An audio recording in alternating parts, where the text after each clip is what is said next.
morning everyone, welcome back to my channel and welcome back to my another new video. সকালবেলা ঘুম থেকে উঠে fresh হয়ে আমি একটু ছাদে এসেছি। আজকে হলো সোমবার আর এখন ঘড়িতে বাজে 7:30টার মতন। আর আজকের ব্লগটাও আমি এখান থেকেই শুরু করছি। আজকের ব্লগটা এত সকাল সকাল শুরু করার কারণ হলো আজকে হলো শ্রীকৃষ্ণের শুভ জন্মাষ্টমী। সকলকে জানাই শুভ জন্মাষ্টমীর অনেক অনেক শুভেচ্ছা। আর আজকে আমি যাব এখন বাড়িতে। আর মায়ের বাড়িতে ছোট ছোট দুটো গোপাল আছে, তাই আমার মা কিভাবে গোপালকে পুজো করে আজকের দিনে সেটাই তোমাদের সাথে শেয়ার করব। আজকে আরো একটা বিশেষ ব্যাপার হলো যে আজকে আমি তোমাদের সাথে প্রথমবার এভাবে ভিডিও করছি, মানে এভাবে ফেস ক্যামেরার সাথে তোমাদের সাথে প্রথমবার ভিডিও করছি। এর আগেও অনেক ভিডিও করেছি কিন্তু সেগুলোতে ফেস ক্যাম দেওয়া হয়নি বা আমি শুধু ব্যাকগ্রাউন্ড থেকে কথা বলেই ভিডিও করেছি, কিন্তু আজকে ভাবলাম যে তোমাদের সাথে এভাবেই ভিডিও করি।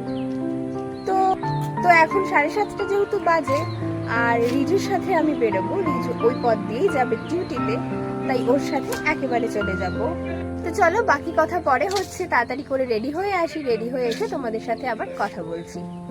তো আমি স্নান করে এখন রেডি হয়ে গেছি। এখন বাজে 8:30 আর এখন বেশি কথা না বলে চলো বেরোনো যাক, বাড়ি গিয়ে তোমাদের সাথে কথা বলছি।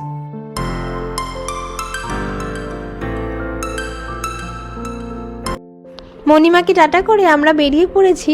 তো চলো এখন রাস্তায় যেতে যেতে তোমাদের সাথে কিছু গল্প করে নিই। আবার প্রথমেই বলি যে আজকে আমি এই ভিডিওটা প্রায় 1 সপ্তাহ পরে পোস্ট করছি, মানে গত সপ্তাহে সোমবারে চলে গেছে জন্মাষ্টমী, কিন্তু আমি আজকে প্রায় 1 সপ্তাহ পরে এই ভিডিওটাতে ভয়েস ওভার দিতে বসেছি।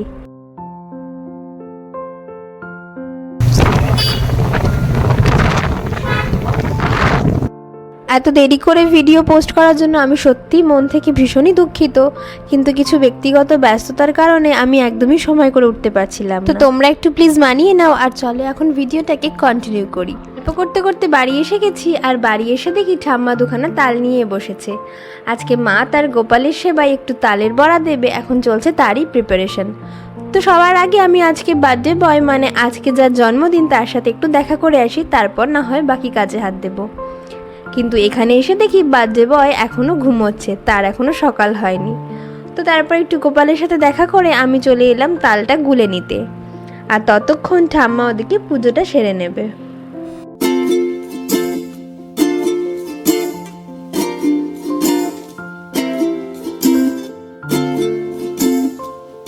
যেহেতু আজকে ছোট্ট গোপালের জন্মদিন, তাই মা বাজার করার সময় কিছু বেলুনও কিনে এনেছিল, যেগুলো দিয়ে এখন ঠাকুরের ঘরটাও সাজানো হবে।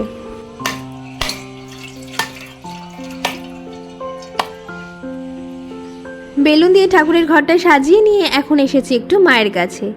মা এদিকে নারকেল ফাটিয়ে নিচ্ছে, যেটা দিয়ে নারকেলের নাড়ু হবে।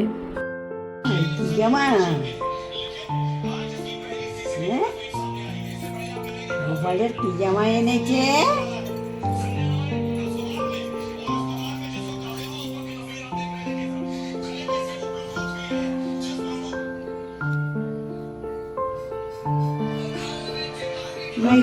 আমি বুঝতে পারছি না। মায়ের কাছ থেকে ঘুরে এখন ঠাম্মার গলা পেয়ে এসেছি একটু ঠাকুর ঘরে। ঠাকুর ঘরে এসে দেখি ঠাম্মা গোপালকে তার নতুন জামাটা পরানো নিয়ে বেশ কসরত করছে। তাই আমি আর ঠাম্মা দুজন মিলে ধরাধরি করে একটু গোপালকে জামাটা পরাতে সাহায্য করলাম। আসলে এই নতুন রকমের জামাটা কালকে মা গোপালের জন্য কিনে এনেছে, গোপালের এবছরের নতুন বার্থডে। গোপালকে ঘুম থেকে তুলে স্নান করিয়ে নতুন জামা পরিয়ে আর সকালে সেবা দিয়ে এখন আমরা সবাই মিলে বসবো গোপালের বাকি জোগাড়টা করে নিতে। যেমনটা তোমরা আগে দেখলে নারকেল ফাটানো হয়ে গেছে, তাই এখন আমি আর মা বসেছি নারকেলের একটু নাড়ু বানিয়ে নিতে। এদিকে নাড়ু বানানো হয়ে গেছে আর আরেকদিকে চলছে ঠাম্মার তালের ক্ষীর বানানোর প্রিপারেশন। মাঝে একবার ঠাকুর ঘরটা ফাঁকা পেয়েছিলাম, তাই সেই সময় এসে আমি গোপালের ঘরটা এভাবে সুন্দর করে সাজিয়ে দিয়ে গেছি।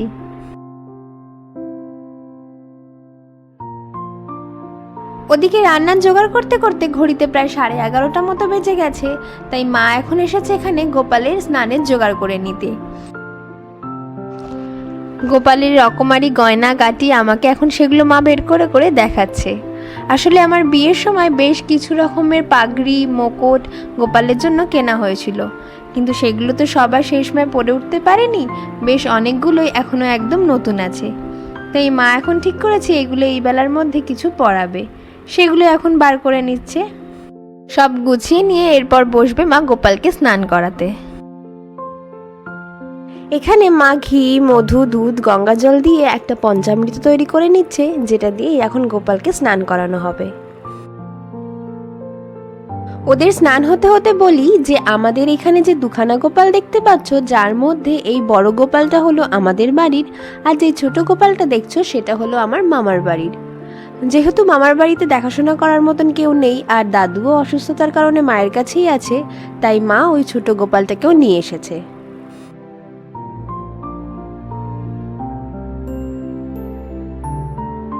আর এই যে মা ওদেরকে স্নান করিয়ে সুন্দর করে জামা পরিয়ে সিংহাসনে বসিয়ে দিয়েছে। আর আজকে দুপুরের জন্য পিসি একটু মালপোয়া কিনে দিয়েছিল, সেটাই ওদেরকে এখন দেওয়া হয়েছে। ওদিকে পুজোর কাজ মিটিয়ে এসে মা এখন বসেছে মালপোয়া বানাতে। আজকে বিকেলের আয়োজনের মধ্যে মা মালপোয়াও করছে। আজকের আয়োজনের মোটামুটি সব রান্নাই হয়ে গেছে, শুধু এই মালপোয়াটা করলেই হয়ে যাবে।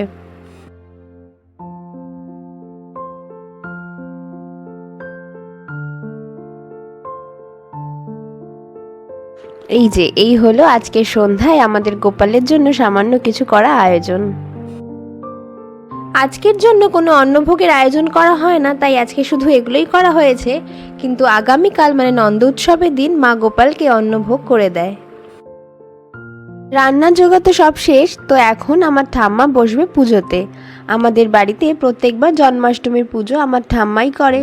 অষ্টতর শতনাম থেকে শুরু করে আরতি, পুজো সবই আমার ঠাম্মাই করে। তাই এখন ঠাম্মা রেডি হতে গেছে, আর সেই সময় মা গপুদেরকেও রেডি করিয়ে নিচ্ছে। এই বেলাতেও দুজনকে নতুন একটা জামা পরিয়ে আর মালা মুকুট দিয়ে সুন্দর করে সাজিয়ে দিয়েছে। আর মা আমাদের ঘরের সিংহাসনটাকেও ফুল দিয়ে সুন্দর করে সাজিয়ে নিয়েছে। এখন ঠাম্মা বসবে পুজোতে। তবে পুজোতে বসার আগে কিছু ফল ছিল, সেগুলোকেই বানিয়ে নিচ্ছে।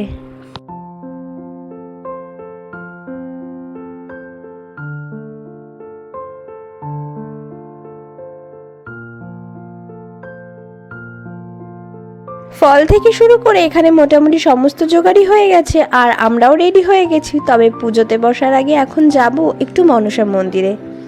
আমাদের বাড়ির পাশে রয়েছে একটা মনসা মন্দির, আর সেই মায়ের জন্যই মা এখানে একটা প্লেটে সমস্ত কিছু সাজিয়ে নিয়েছে, যা আজকে রান্না হয়েছে। এখন সেখানেই যাব এই প্রসাদটা দিয়ে আসতে।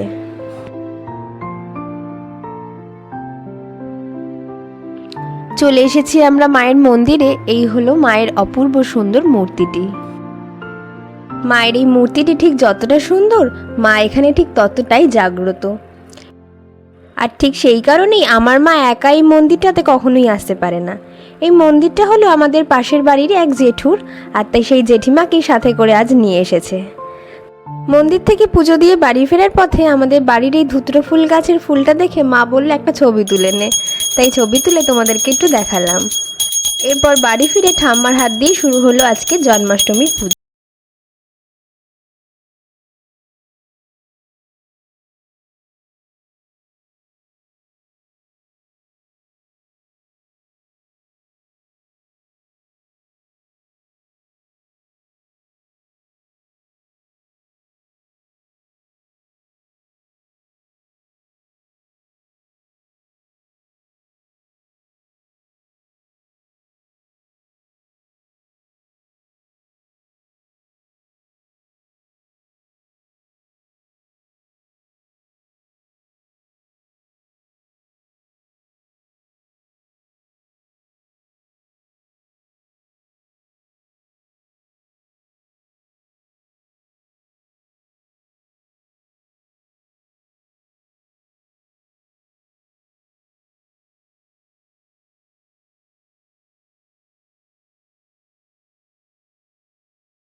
পুজো শেষ করে প্রসাদ খেয়ে আর একটুখানি রাতের জন্য কিছু খাবার খেয়ে আমি বেরিয়ে পড়লাম বাড়ির উদ্দেশ্যে।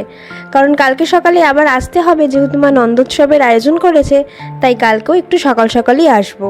তবে আজকের দিনের জন্য বাড়ি চলে যাব। তো আজকের এই ব্লগটা এই অবধিই রইলো। ব্লগটা কেমন লাগলো সেটা আমাকে অবশ্যই কমেন্টে জানিও। ভালো লাগলে একটা লাইক, কমেন্ট আর সাবস্ক্রাইব করে অবশ্যই পাশে থেকো। দেখা হবে খুব শিগগিরই এই ব্লগের সেকেন্ড পার্টে।